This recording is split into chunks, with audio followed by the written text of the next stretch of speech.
오늘 함께 나누실 빌립보서의 말씀을 통해서 우리가 이제 4월 마지막 주일을 보내고 있는데 곧 5월을 시작하게 됩니다. 지금까지는 봄이라고 말하지만 어찌 보면 봄인 것 같기도 하고 또 순간에 다시 겨울로 간 것 같기도 해서 좀 애매한 시간들을 보내고 있지만 본격적으로 5월은 정말 봄이 왔다고 해도 과언이 아닐 정도로 따뜻한 날들이 이어질 거라고 봅니다. 그러면 정말 새롭게 출발하는 기분이 크게 들 텐데 오늘 새롭게 출발하는 시점에서 오늘 바울의 첫 번째 교회에 대한 얘기를 좀 여러분들과 함께 나눠보려고 합니다. 오늘은 빌립보 교인들에게 쓴 빌립보 교회에 보낸 편지입니다. 우리 잘 아는 것처럼 사도 바울이 신약성경 27권 가운데 확실하게 13권을 썼는데 여러 주제별로 나뉘어지지요. 예를 든다면 처음에 여러분이 아시는 것처럼 앞에 나와 있는 로마서부터 시작되는 교리서신이 있고요. 갈라디아서랑 같이 또 자기 목회자 후배들에게 쓴 목회서신 디모데 전후 디도서도 있고요.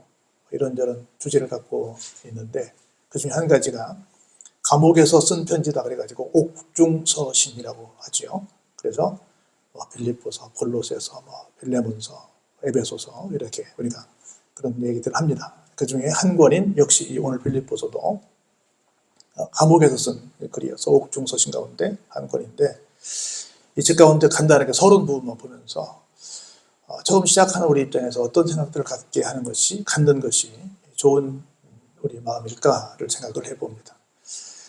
여러분이 아시는 것처럼 1차 지역 전도 여행을 사도 바울이 하죠. 1차, 2차, 3차까지 하는데 유럽으로 2차 전도 여행을 하면서 제일 먼저 개척한 유럽 지역의 첫 번째 개척교회가 바로 이 빌립보 교회입니다. 누구에게나 다 첫 번째 그러면 뭔가 생각하는 것들이 많이 있을 거라고 봅니다. 우리가 처음 그러면 제일 먼저 생각하는 게 뭐겠어요? 아마 첫사랑이 아닐까 생각이 들고 처음이라는 것들은 사실 잊지 못할 오랫동안 기억되는 그런 어떤 특별한 시간이 아닐까 싶은 생각이 듭니다.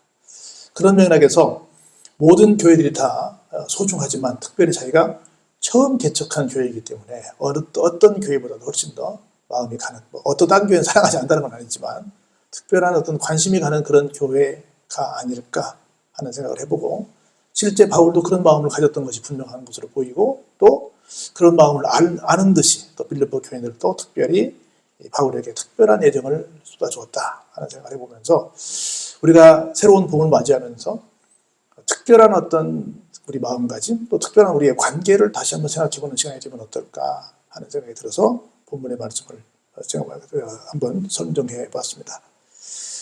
사도행전 16장 9절에는 바울이 유럽으로 발걸음을 옮기게 된 이유가 나와 있죠. 사실은 아시아에서 전도여행을 하고 있는데 사실 여러분이 아시는 것처럼 사도 바울은 동쪽으로 오려고 이렇게 방향을 잡고 계획을 세워뒀습니다. 그런데 마케도니아 사람이 갑자기 나타나서 건너와서 우리를 좀 도와주세요 라고 막 하는 거예요. 그게 뭔 일일까 라고 생각을 한 겁니다.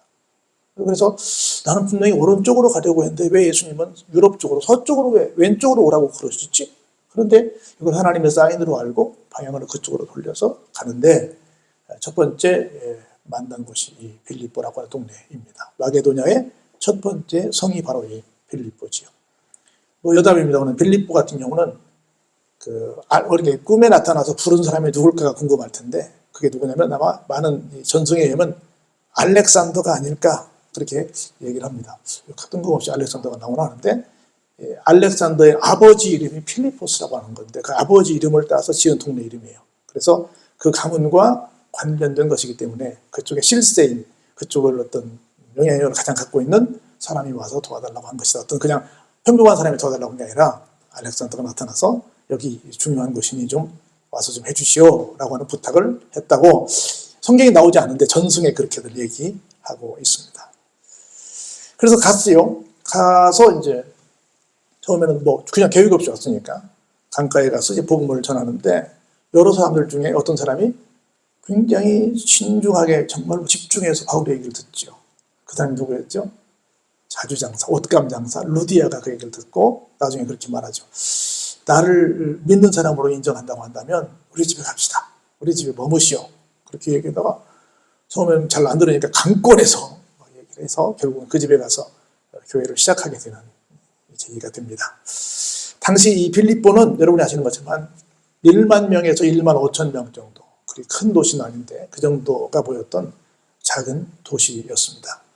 그리고 뭐 동네가 작으니까 이 사람들은 늘 그냥 가난한 사람들이었고요. 그리고 뭐 여러분이 아시는 것처럼 가자마자 조금 있다가 전도를 시작하는데 누가 와서 귀찮게 했죠. 귀신 들린 어떤 애가 와가 점치는 애가 와가지고 바울을 내면서 막 자꾸 얘기를 하니까 처음에는 그냥 며칠 동안 지나가다가 안 되겠다 싶어가지고 그 안에 들어있는 귀신을 쫓아냈죠. 그리고 어떻게 됐어요? 감옥에 갔죠. 그 사람을 고용하고 있는 사람들이 자기도 수입이 없으니까 우리를 듣지도 못하는 이상한 말을 하고 있다. 우리에게 여러 가지 피해를 끼치고 있다 해가지고 고소해서 바울이 감방에 들어갑니다. 가장 깊은 그 감옥에 들어가서 바울과 실라가 함께 어떻게 해요? 깊은 밤중에 찬양을 하게 되죠. 그런데 갑자기 지진이 나서 온문이 터지고 다 막 자꾸가 풀리고 난리가 났죠. 그때 간수가 죽으려고 그랬죠. 그때 우리 안 도망갔으니까 죽지 마시오 그랬더니 어떻게 하면 우리가 구원을 받을 수 있습니까? 라고 묻지요. 그때 유명한 말이 뭐가 나와요? 주 예수를 믿어라. 그리하면 너와 내 집이 구원을 얻게 된다는 유명한 말씀을 그때 간수에게 바울이 가서 했지요. 그러니까 바울은 억울했지만 사실은 누구를 살리기 위해서? 간수와 그의 가족들을 다 살리기 위해서 그랬죠. 그래서 그 얘기를 듣고 간수가 자기 집으로 바울과 실라 모시고 가죠. 상처를 다 씻어주고 그리고 거기서 다 세례를 받고 온 가족이 예수를 믿게 되죠. 그리고 그 다음날 뭐 희한한 일이 생겼으니까 풀어주려고 하죠. 그랬더니 너희들이 말이야 내가 누군 줄 알아? 난 로마 사람이야. 로마 사람을 말이야 재판도 안 하고 이렇게 두드러 패고 이렇게 가두고 이게 말이 돼 해가지고 이게 문제가 되는 일이 생기지 않습니까? 그래서 할 수 없이 거기서 더 이상 있지 못하고 바울이 딴 데로 옮기게 되는, 그래서 잠깐 있다가 나온 것이에요. 그러니까 오랫동안 거기서 뭐 하지도 못했는데 그런 일 때문에 잠깐 나왔음에도 불구하고 빌립보 교회는 굉장히 멋진 교회가 된 겁니다. 그래서 한시도 짧은 시간 만났던 복음의 스승이지만 빌립보 교회들은 이 바울을 잊지 못했습니다. 그래서 어디를 가든지 바울의 1등 공신의 후원자가 된 거예요. 어디 가든. 바울이 빌립보에서 데살로니가로 갔을 때도 그곳까지 찾아가서 지원을 했어요. 거기까지는 한 160km 정도 돼요. 여기서 서울보다 더 먼 거야. 160km. 그리고 바울이 고린도에 있을 때 한 860km, 865km 정도 떨어지는 곳인데 거기까지도 가서 또 물질을 보내서 후원을 했어요. 그리고 에베소로 간 후에도 그곳까지 가서 열심히 해서 심지어 어디까지 가냐면 바울이 나중에 로마까지 가거든요. 로마까지 가는데 그곳까지 가서 물질을 보내고 후원을 하는 거예요. 로마까지는 한 1800km 정도 되는데 거기까지 가려면 그 어른 걸음으로 가도 한 40일 정도 걸어가야 되는 굉장한 거리예요. 그래서 바울이 뭐 몇백 킬로 아무리 멀리 가도 바울이 거기 있어! 그럼 가가지고 돈 싸들고 가가지고 그 가난한 교회 교인들이 우리 바울 목사님 후원해야 돼 해가지고 선교비를 보내서 지금 같으면 계좌이체 하고 드는데 그때는 그냥 그 돈을 들고 거기까지 간 거예요. 아무리 위험해도 가는 동안도 강도의 위험도 얼마나 많고 얼마나 여러 가지 힘든 일이 많았어요. 그래도 거기까지 쫓아가서 어떤 것도 문제가 되지 않는다. 우리는 바울 목사님을 끝까지 도와야 된다 해서 십시일반 헌금을 모아서 열심히 가서 도왔습니다.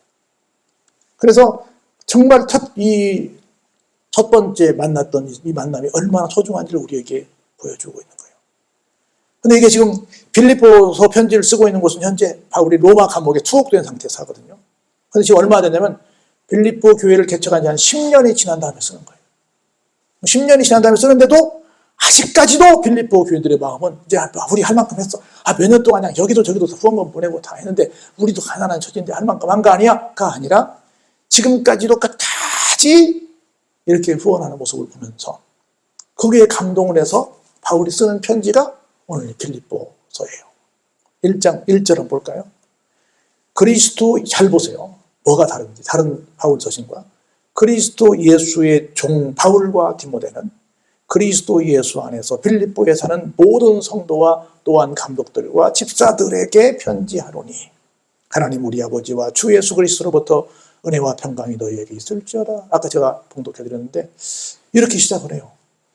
다른 바울 서신을 볼 때하고 오늘 빌립보서를 볼 때하고 뭐가 달라요? 내가 지금 신학교에서 학생 강의하는 시간이 아니기 때문에 내가 질문을 여러분께 답변을 못 듣는데 뭐가 달라요? 다른 데는 꼭 무슨 글자가 나왔어요?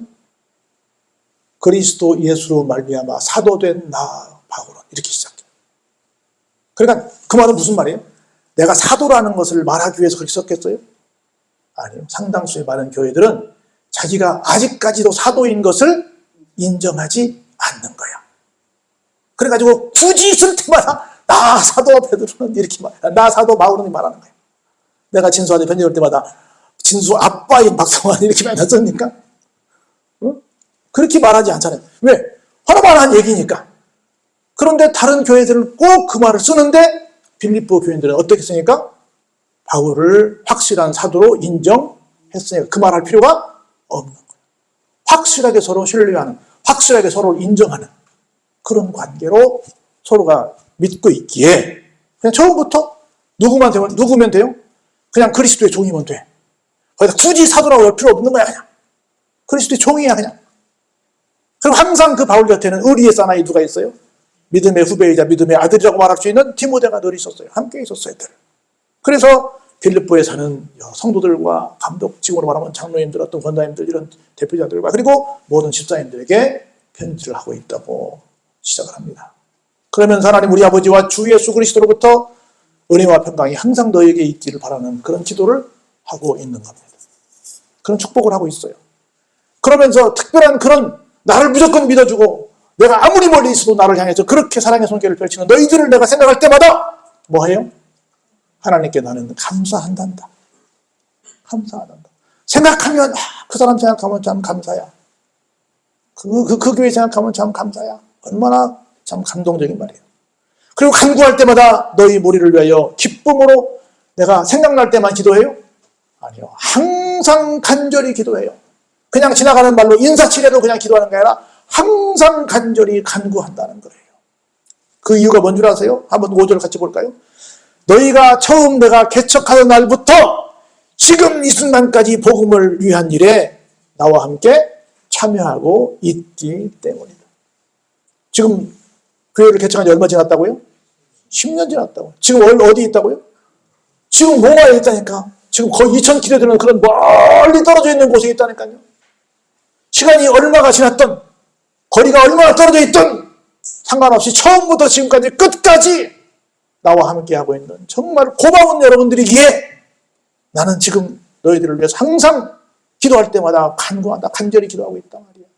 그리고 항상 감사하고 있단 말이야. 정말 고맙단 말이야. 내가 여기 와보니 정말 너희들이 고맙구나. 빌립보 교인들이 고맙구나. 우리 지난주일에 이현주 사모님 말했잖아요. 죽을까라고 생각하니까 누가 너가 생각났다고 얘기했잖아요. 그것처럼 그렇게 생각이 들더라는 거야. 그러면서 볼까요? 너희 안에서 착한 일을 시작하시니까 그리스도 예수의 날까지 이루실 줄을 우리는 확신한다. 착한 일은 뭐겠어요? 사람 살리는 일이지요. 선교하는 일이지요. 그 일을 언제까지 할 줄로 믿는다? 주님 오실 때까지 할 줄로, 예수의 날은 재림의 날이에요. 그때까지 할 줄로 믿는다. 내가 너희 무리를 위하여 이와 같이 생각하는 것이 어떻다? 마땅하다. 이는 너희가 내 마음에 있기 때문이고 나의 매임은 지금 감옥에 들어있는 거예요. 복음을 변명함과 확정함에 너희가 다 나와 함께 은혜에 참여한 자가 되기 때문이다. 어떤 사람은 이유야 어떻든 말이야. 사람이 감옥에 가서 뭔가 잘못한 것이 있겠지 라고 생각할 수도 있고, 우리가 그렇게 많이 했는데 거리도 많이 떨어졌는데 하면서 여러 가지 마음의 동요가 있을 수도 있지만 이 사람들은 그렇지 않다는 거야. 그래서 바울은 이렇게 세상에서 가장 기가 막힌 사랑의 고백을 합니다. 한번 같이 볼까요? 내가 예수 그리스도의 심장으로 너희 무리를 얼마나 사모하는지 누가 증인해요? 하나님이 증인이다. 너희들이 나를 그렇게 사랑하지만 그런 너희들을 나도 그렇게 사랑한다. 무슨 심장으로? 예수 그리스도의 심장으로 사랑한다. 내가 너희를 사랑하는 것은 누가 증인이다? 하나님이 증인이다. 이런 사랑의 고백 들어봤어요? 해봤어요? 얼마나 대단해요. 그래서 내가 기도한다. 너희 사랑을 지식과 모든 총명으로 더 풍성하게 하자. 너희로 지극히 선한 것을 분별하며 또 진실하여 허물 없이 그리스도의 날까지 이르기를 내가 너희들을 위해 기도한다는 겁니다. 지극히 선한 것을 분별한다는 게 뭘까요? 지금 하고 있는 일이죠. 뭐예요? 선교하는 일이죠. 우리 교회가 해야 될 최종적인 가장 중요한 일은 뭐예요? 선교예요. 우리끼리 여기서 쎄쎄쎄 하는 게 아니에요. 우리끼리 여기서 행복하게 지내는 건 중요한데 그 힘을 모아서 모아서 뭐 해야 된다고요? 선교해야 돼요. 아유 목사님 내 코가 석자인데요. 무슨 선교예요? 석자가 아니라 뭐 몇 자라고요? 선교해야 되는 거예요. 이게 가장 선한 일인 거예요. 이것을 위해서 있어야지 이것을 하지 않는 교회는 교회가 아니에요. 나누는 교회가 아니면 교회가 아니에요. 언제까지요? 그리스도의 날까지. 예수의 날, 그리스도의 날 다 주님 오시는 날까지예요. 그래서 내가 예수 그리스도로 말미암아 의의 열매가 가득하여 하나님의 영광과 찬송이 되기를 원하노라. 마지막 날 주님 오실 때 이 교회가 어떤 교회가 됐어요? 이 교회는 하나님께 영광과 찬송을 돌려드린 그런 멋진 교회야. 뭐한 교회야? 선교한 교회야. 그 작은 이 1만 명밖에 안 되는 그 동네에 있는 거기서 작은 교회밖에 되지 않는 도시 전체가 가난한 그런 지역임에 불구하고 이런 소리를 들었다는 거예요. 빌립보 교회 멋있어요? 안 멋있어요? 멋있어요. 21세기의 빌립보 교회가 어디라고요? 할렐루야. 우리 교회가 되어야 되는 거예요. 마지막 날에 야, 이 교회야말로 하나님의 영광과 찬송이야. 이런 소리를 들어야 될 줄로 믿습니다. 형제들아 내가 당한 일이 도리어 복음 전파의 진전이 된 줄을 너희가 알기를 원하노라. 너희들은 내가 생각할 때 뭐 감옥에 갇혔고 매 맞고 바울 얼마나 고생했어요. 그런 것들 때문에 혹시 뭐 불쌍히 여기는 마음을 가질지 모르겠지만 아니야. 이 모든 것들은 다 뭐야? 오히려 복음을 전하는 데 큰 도움이 된 거란다. 이렇게 말하는 거예요. 이러므로 나의 매임이 본인이 감옥에 들어있는 것이 그리스도 안에서 모든 시위대 안과 경비됩니다. 그 밖에 모든 사람에게 나타났다라고 말합니다. 그래서 형제 중 다수가 나의 매임으로 말미암아 주 안에서 신뢰함으로 겁없이 하나님의 말씀을 더욱 담대히 전하게 되었다는 거예요. 어떤 사람들은 야 나도 잘못하면 바울처럼 감옥에 가겠네 하고 도망가는 사람도 있겠지만 오히려 그렇지 않고 얼마나 더 분명하면 바울이 얼마나 더 확실한 이 복음에 어떤 그런 믿음이 있으면 저럴까 한다는 거예요. 그래서 더 믿음을 갖게 됐다는 거예요. 혹자는 어떤 역사가들이 이렇게 말합니다. 순교당할 때 한 명이 순교당하면 죽음당하는 그 의연한 모습을 통해서 100명이 복음을 믿었다 그래요. 한 명이 순교당하는 모습 보면 더 안 믿을 거 아니에요? 무서우니까. 근데 정말 스데반이 죽을 때 그렇게 멋있게 천사의 얼굴처럼 그리 보였던 것처럼 순교당하는 사람들의 그 의연한 모습을 보고 저렇게까지 죽음을 지금 당장 부인하면 살려준다는데 그거 다 거부하고 죽는 거 보니까 진짜 예수님 계신가 봐. 진짜 예수님 부활하셨나 봐. 그럼 그런 예수 나도 믿어야지 하고 한 명이 죽으면 100명이 예수를 믿게 됐다는 거예요. 왜 그런 거예요 지금. 오히려 더 많은 사람들에게 그리스도가 전파되었다고 말하는 겁니다. 볼까요? 어떤 이들은 투기와 분쟁으로 어떤 이들은 착한 뜻으로 그리스도를 전파하는데 어떻든 간에 이들은 내가 복음을 변증하기 위하여 세우심을 받은 줄 알고 사랑으로 하나 그들은 어때요? 나의 매임에 괴로움을 더하게 할 줄로 생각해서 순수하지 못하게 다툼으로 그리스도를 전파하지만 볼까요? 그러면 무엇이냐? 거칠애로 하는 것이나 참으로 하는 것이나 무슨 강도로 하든지 전파되는 건 누구예요? 그리스도야. 이 그리스도만 전파되면 나는 무슨 소리를 들어도 내가 감옥에 있을지라도 나는 뭐 할 것이다? 기뻐할 것이다. 오늘날로 말하면 무슨 마케팅? 노이즈 마케팅이야. 시끄럽게 하지만 그것이 결국은 전달은 된다는 거라. 그래서 누가 뭐 어떤 뜻으로 하든지 간에 좌우지간 나는 그리스도만 전달해 주면 되는 거야. 그래 나는 기뻐. 심지어 내가 감옥에 있는 것도 기뻐. 그러니까 그런 것 때문에 걱정하지 마. 난 너희들 생각할 때마다 감사하고 항상 내가 간구해. 너희들 너무 고마워. 라고 지금 편지를 쓰고 있는 거예요. 어디서요? 감옥에서. 감옥에서 쓰는 편지가 이게 어렵다고 나를 도와달라고 하고 나를 위해 기도해달라고 하는 편지인지 연애 편지인지 모를 정도로 애들 말대로 달달한 편지가 되고 있는 거예요. 왜요? 10년이 지났지만 끝까지 부활시켰기 때문에 의리를 지켰기 때문에 우리가 이런 관계로 서로에게 힘이 되는 사이가 된다면 그래서 우리가 몇 군데 안 섬기지만 우리가 섬기는 선교지들마다 우리가 그렇게 관계를 맺어간다면 아이고 힘드니까 언제쯤 그만둬야 되나? 가 아니라 얼마큼 더 늘려야 되나? 몇 군데를 더 늘려야 되나? 라고 생각할 정도로 우리가 어떤 경우에도 선교의 끈은 놓아서는 안 되겠다고 생각하는 그런 마음을 가진다면, 지역을 섬기고 우리가 섬기는 일에 앞장선다고 한다면 마지막 날에 이 교회는 하나님께 찬송과 영광이 될 줄로 믿습니다. 그런데 자꾸 힘들다고 하면 안 된다는 거라. 제가 한 가지만 말씀드리고 마치면, 97년 IMF 왔을 때요, 제가 어떤 회사에 가서 설교를 한 적이 있었어요. 그런데 그 회사에서 평상시에 사례비보다 배를 줬어요. 아니 지금 다들 어려워 죽겠다고 그러는데 뭔 일입니까? 그랬더니 다들 어렵다는데 어려운 교회들은 얼마나 더 어렵겠어요. 그래서 드립니다. 좀 이상한 말 같지 않아요? 근데 그때 우리 같은 교단에, 우리 교단에서 제일 큰 교회라고 하는 어떤 교회는 굉장히 많은 선교사들을 불러들였다는 말이 있었습니다. 많은 선교사들이 막 돌아왔다는 얘기가 있었습니다. 이게 말이 됩니까? 무슨 말인지는 이해가 되긴 하는데 나는 그 얘기 듣고 너무 가슴이 아팠어요.